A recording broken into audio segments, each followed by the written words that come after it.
Gegar dunia sepak bola Asia Tenggara benar-benar di luar nalar Sobat Garuda. Siapa yang menyangka timnas Indonesia yang dulu sering diremehkan kini resmi menyandang gelar King Indo yang sesungguhnya.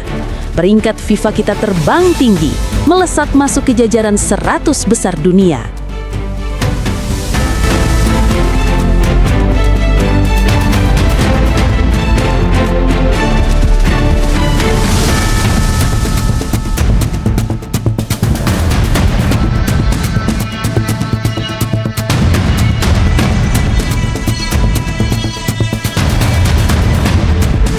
Sementara itu, tetangga sebelah, Harimau Malaya, justru sedang tidak baik-baik saja.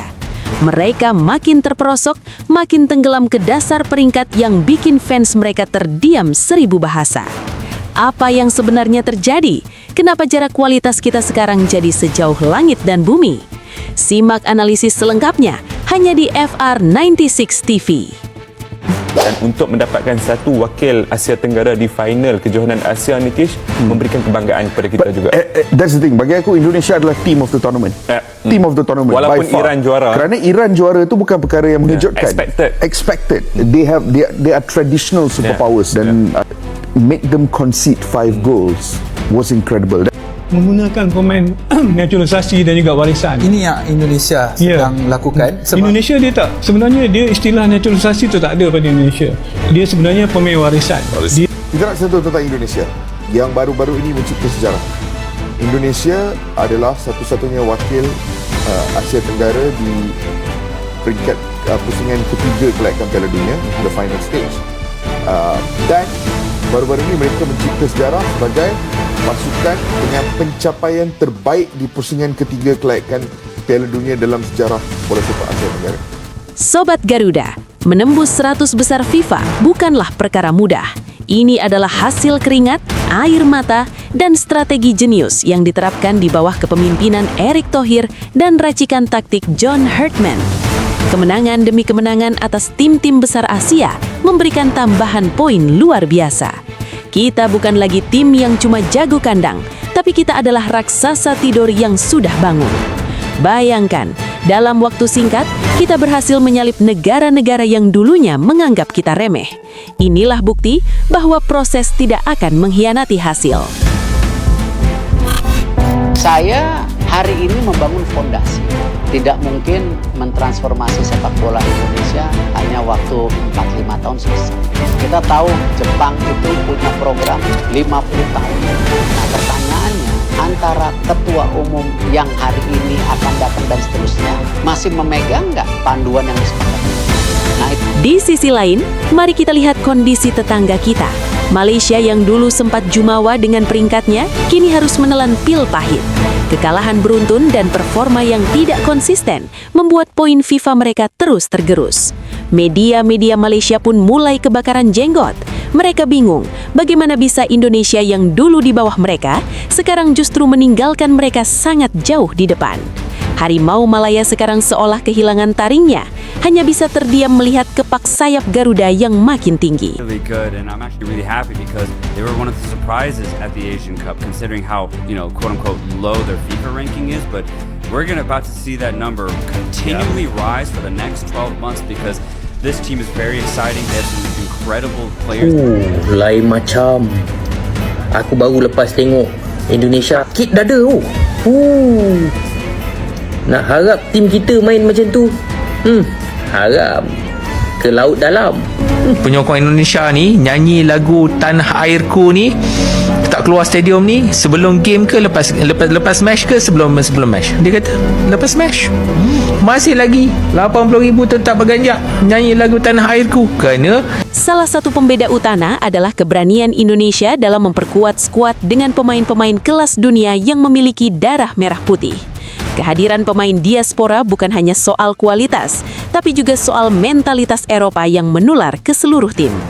Sementara di Malaysia, perdebatan soal pemain naturalisasi justru sering menjadi blunder dan tidak memberikan dampak signifikan seperti yang terjadi di skuad Garuda. Kita punya sistem yang jelas, visi yang besar, dan inilah yang membuat King Indo begitu ditakuti di kawasan Asia saat ini. Macam mana boleh bagi negara macam tu je? oh ini Indonesia dengki. Come on lah. Saya tengok juga Indonesia ni. Kita bukan sokong Indonesia. Saya tengok juga Indonesia. Oh dia ni pemain pun ada macam pemain warisan lah. Adalah macam pemain warisan. Tapi dia tunjuk terus tu. Dia tunjuk dia ni kahwin, dia ni anak siapa. Dulu bapak dia dulu kahwin dengan siapa. Dulu waktu dijajah oleh Belanda dulu yang ini moyang dia kahwin. Dia tunjuk. Saya haraplah mereka kena hukuman yang berat lah. Sejujurnya kena hukuman yang berat lah. Okey lah guys, so itu saja. Sekali lagi bagi kawan-kawan yang tak tahu, Harimau Melaya Malaysia FAM telah disangsi oleh FIFA atas tuduhan pemalsuan dokumentasi 7 orang pemain warisan. Dunia kini melihat Indonesia dengan cara yang berbeda.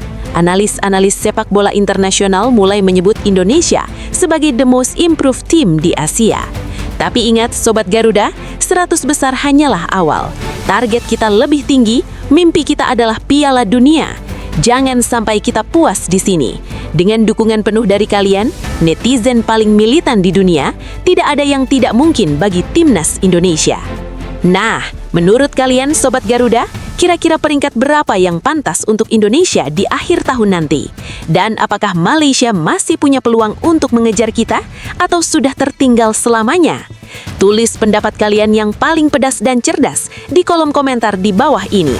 Jangan lupa klik like, subscribe, dan nyalakan loncengnya agar kalian tidak ketinggalan berita terbaru seputar King Indo hanya di FR96 TV. Sampai jumpa di video berikutnya. Salam Garuda.